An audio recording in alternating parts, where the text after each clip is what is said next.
नमस्कार मेरे भावी चिकित्सकों, लैब बायोलॉजी पे आप सभी का स्वागत है।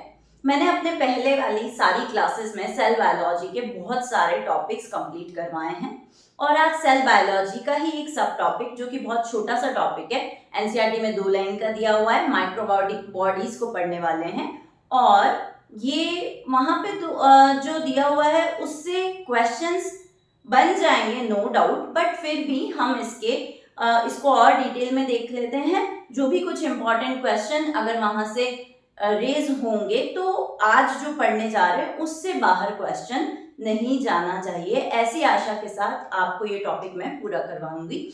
और इसके बाद हमारे पास न्यूक्लियस और सीलिया फ्लैजिला रह जाएंगे, देन आपका ये चैप्टर जो है फिनिश हो गया। सो बच्चों, लेट्स स्टार्ट माइक्रोबॉडीज। माइक्रोबॉडीज बोला membrane bound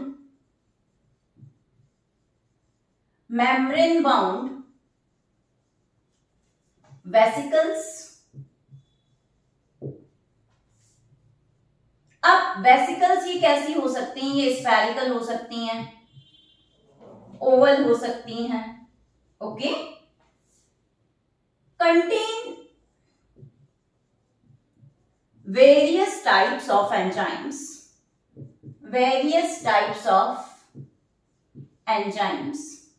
इनके अंदर अलग अलग तरह के बहुत सारे एंजाइम देखने को मिलते हैं, ठीक है। अब present in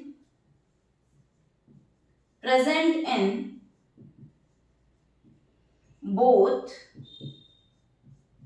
plants and animals.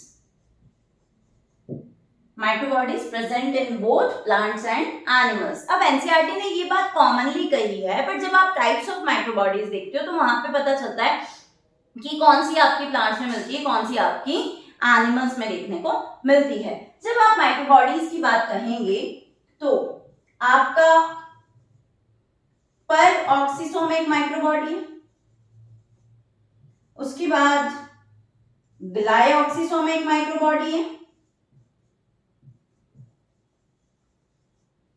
उसके बाद स्फीरोसोम एक माइक्रोबॉडी है, ठीक है। तो इस तरह से डिफरेंट टाइप्स ऑफ माइक्रोबॉडीज होती है।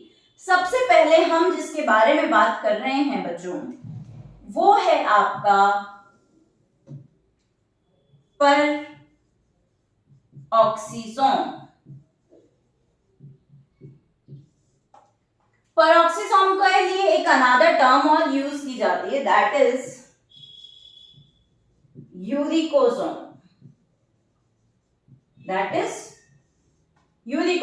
ओके। चलिए, तो कुछ बातें तो भाई पेरोक्सिसोम या जो यूरिकोसोम है ये क्या है? सिंगल मेम्ब्रेन बाउंड, वो तो कॉमन जो बात है, ठीक है। यहाँ पे लिखा ना मेम्ब्रेन बाउंड वेसिकल्स, तो ये वेसिकल्स कैसे होते हैं? सिंगल मेम्ब्रेन बाउंड, ठीक है। तो सिंगल मेम्ब्रेन इनके पास होगी, present in both plants and animals, contain various types of enzyme, और जो वेरियस टाइप्स ऑफ एंजाइम हैं उनमें से जैसे कि कैटेलेज, पर ऑक्सीडेज,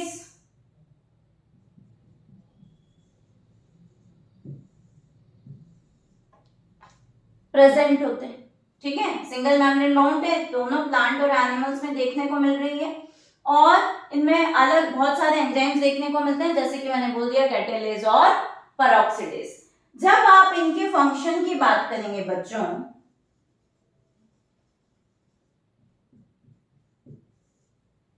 तो परऑक्सीसोम क्या करते हैं? It performs beta oxidation of fatty acid,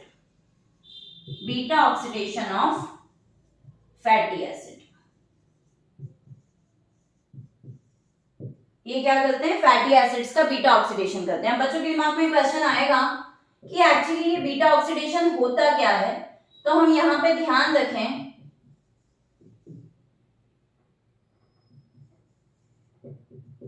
beta oxidation में आप फैटी एसिड्स के मॉलिक्यूल को ब्रेक कर देते हो, क्या कर बनाने के लिए, एसिटिल कोएंजाइम ए बनाने के लिए, ठीक है। तो beta oxidation of fatty acid का मतलब हुआ fatty acids are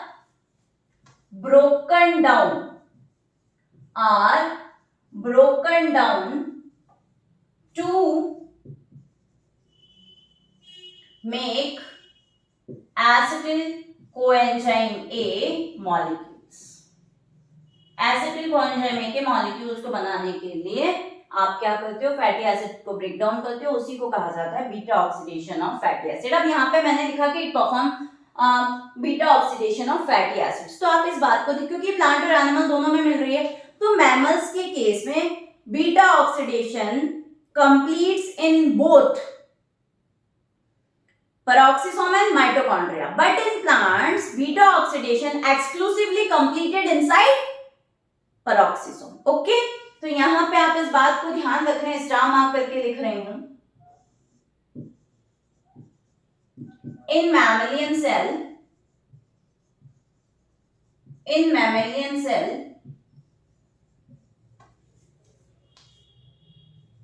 beta oxidation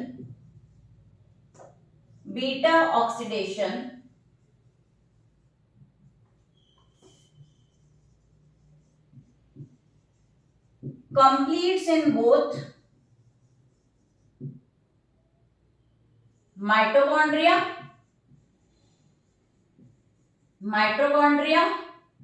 and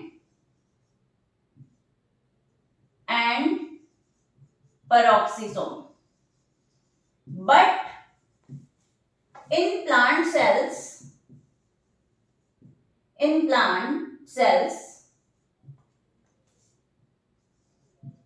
it is exclusively completed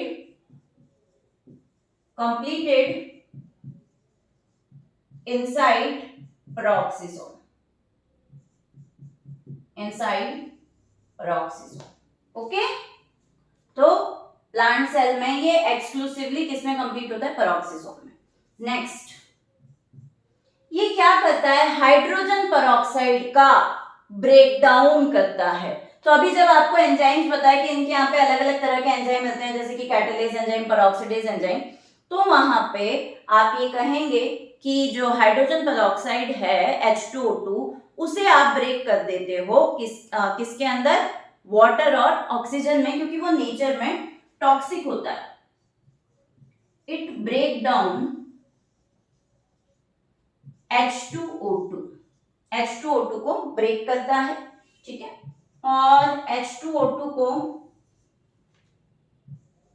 catalase enzyme की हेल्प से ब्रेक करके क्या बना देता है, H2O प्लस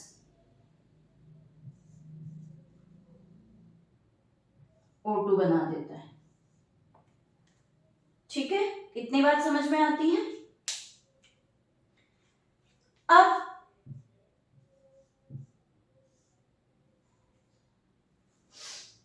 अब यहां पे देखेंगे, प्लांट्स के अंदर जब लाइट की इंटेंसिटी ज्यादा होती है और CO2 का अमाउंट कम है, ऑक्सीजन का अमाउंट कंपैरेटिवली ज्यादा हो रहा है और CO2 का अमाउंट जितना फोटोसिंथेसिस के लिए हम ये कह सकते हैं कि आपका टेम्परेचर बढ़ने पे, ठीक है, अगर प्लांट को प्रॉपर अमाउंट ऑफ CO2 नहीं मिल रहा है तो उस समय पे प्लांट के अंदर क्या होने लग जाता है,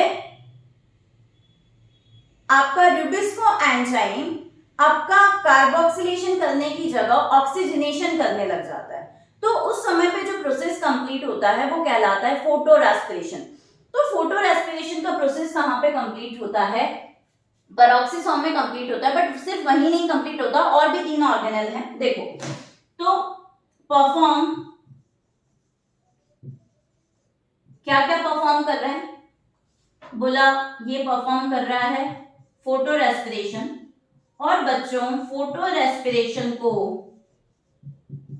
आप ग्लाइकोलेट साइकिल भी कहते हैं और इसे आप C2 साइकिल भी कहते हैं, ठीक है। और फोटो रेस्पिरेशन के अंदर जो सीक्वेंस में ऑर्गेनेल इन्वॉल्व होते हैं उसमें सबसे पहले क्लोरोप्लास्ट, क्योंकि मैंने बोला फोटो रेस्पिरेशन का प्रोसेस प्लांट में होता है। बच्चों हमारे यहाँ जो हम पूरा दिन रात जिस प्रोसेस की वजह से हम जिंदा हैं, ठीक है, ब्रीदिंग से आप इनहेल एक्सहेल कर रहे हैं, बट रेस्पिरेशन से सेल के अंदर ऑक्सीजन को यूज करके एनर्जी जनरेट कर रहे हैं, दैट इज डार्क रेस्पिरेशन। पर प्लांट में जब store form of carbohydrate break होने लग जाए, ठीक है, आपका लाइट इंटेंसिटी ज्यादा होने पे, ठीक है, तो हमको कहना चाहिए उस कंडीशन में फोटो रेस्पिरेशन होता है। तो वहां पे क्लोरोप्लास्ट, पेरोक्सिसोम एंड माइटोकॉन्ड्रिया, ये तीनों ऑर्गेनेल इन्वॉल्व होते हैं और वो साइकिल सीक्वेंस से इन तीनों के अंदर कंप्लीट होती है। तो मेरे बच्चों को आई होप पेरोक्सिसोम समझ में आया है, माइक्रोबॉडी, ठीक है। नेक्स्ट जो माइक्रोबॉडी हम देख रहे हैं बच्चों, दैट इज ग्लाइऑक्सिसोम। अब देखो ग्लाइऑक्सिसोम जो है वो ऐसा माइक्रोबॉडी है, इसलिए मैंने आपसे जब पढ़ा रही थी, अभी शुरू किया था, तब मैंने आपसे कहा था कि एनसीईआरटी तो कॉमनली कह रही है कि microbodies are present in both plant and animal, but depends on आप किस बात की, किस तरह की माइक्रोबॉडी की बात कर रहे हैं। ओके, अगर मैंने अभी जैसे पेरोक्सिसोम बताया था, मैंने कहा present in both plant and animal cell, पर अगर मैं ग्लाइऑक्सिसोम की बात कहूंगी बच्चों, ग्लाइऑक्सिसोम की बात कहूंगी, तो ग्लाइऑक्सिसोम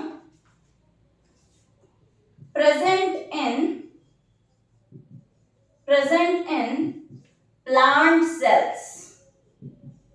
प्लांट सेल्स में भी आपको क्या बोलना चाहिए, specially germinating fatty seeds, specially germinating fatty seeds, ठीक है। और इनके यहाँ पे भी क्योंकि ऑक्सीडेशन का प्रोसेस होता है, तो ये भी एक तरह की क्या हो गए, मॉडिफाइड ग्लाइऑक्सिसोम है, सॉरी मॉडिफाइड पेरोक्सिसोम है, इसलिए इन्हें स्पेशलाइज्ड पेरोक्सिसोम भी कहा जाता है। क्या कहा जाता है, स्पेशलाइज्ड पेरोक्सिसोम भी कहा जाता है। तो ग्लाइऑक्सिसोम क्या है, present in plant cells, specially germinating fatty seeds, जैसे कि आप बोल सकते हैं कि ग्राउंडनट में देखने को मिल सकते हैं, जैसे कि कैस्टर सीड्स में देखने को मिल सकते हैं, ठीक है। अब इनके अंदर क्या होता है, दे परफॉर्म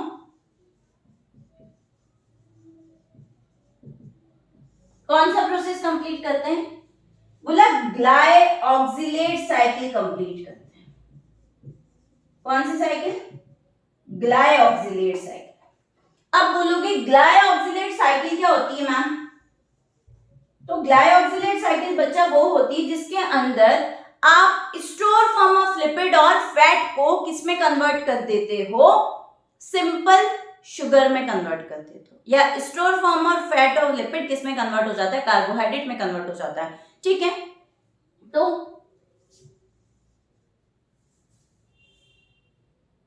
आपका स्टोर्ड लिपिड और फैट जब ग्लाइऑक्सिलेट साइकिल चलेगी, क्या होगा, ग्लाइऑक्सिलेट साइकिल चलेगी तो ये कन्वर्ट हो जाएगा किसमें, कार्बोहाइड्रेट में। किसमें कन्वर्ट हो जाएगा, कार्बोहाइड्रेट में। मींस यहां पे ये तो नॉन शुगर है और ये शुगर है। अब इस प्रोसेस की इंपॉर्टेंस क्या है, आपने स्टोर्ड लिपिड और फैट को कार्बोहाइड्रेट में कन्वर्ट कर दिया। इंपॉर्टेंस ये है कि जब जैसा कह रहे हैं कि जर्मिनेटिंग फैटी सीड्स में हम इनको फ्रीक्वेंटली देख रहे हैं, तो होता क्या है, जब आपने सिंपल फॉर्म ऑफ शुगर में कन्वर्ट कर दिया या कार्बोहाइड्रेट में कन्वर्ट कर दिया so that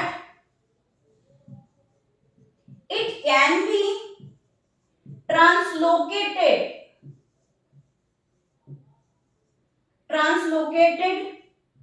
to whole plant body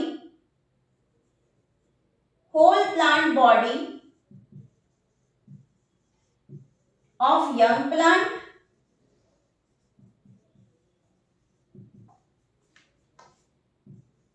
which will be helpful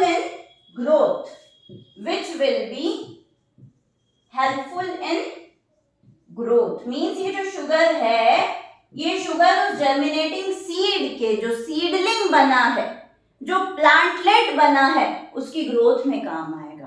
तो this is the importance of glyoxylate cycle, जहां पे कि आपने लिपिड और फैट को कार्बोहाइड्रेट में कन्वर्ट कर दिया और उसे वो जर्मिनेटिंग सीड, सीडलिंग और प्लांटलेट यूज कर लेगा आगे अपनी ग्रोथ के लिए। ठीक है, सो ये आपका ग्लाइऑक्सिसोम फिनिश होता है। एक और लास्ट स्फीरोसोम के बारे में बता देती हूँ।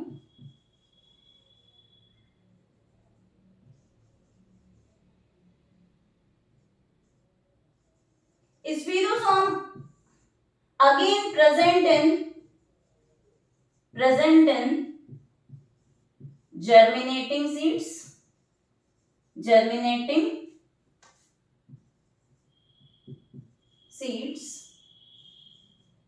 ठीक है। उसके अलावा ये जर्मिनेटिंग सीड्स में मिल रहा है, इसका काम क्या है? Storage and synthesis of fat. ये क्या करता है? Storage and synthesis of lipid और फैट। ठीक है, तो इस तरह से बच्चों आपका ये छोटा सा टॉपिक जो माइक्रोबॉडी का है वो पूरा हो गया। और यहाँ से मैंने बोला था कि कुछ थोड़ा सा अलग देखेंगे एनसीईआरटी से, तो वो देखा आपने। पैरोक्सिसोम ऐसी माइक्रोबॉडी है जो प्लांट और एनिमल दोनों में देखने को मिलती है, जबकि ग्लाइऑक्सिसोम और स्फीरोसोम ऐसी प्लांट बॉडीज हैं जो सिर्फ और सिर्फ प्लांट सेल्स में देखने को मिलती है। आई होप मेरे बच्चों को अच्छे से समझ में आया होगा, और फिर भी कोई डाउट है बच्चों को तो let me know in the comment section. और आपको जो भी कोई टॉपिक मुझसे पढ़ना है तो वो भी आप मुझे कमेंट सेक्शन में बताएं। और अगर आपको ये वीडियो अच्छा लगा है तो hit like, share and subscribe, and thank you so much for watching. Wish you all the best.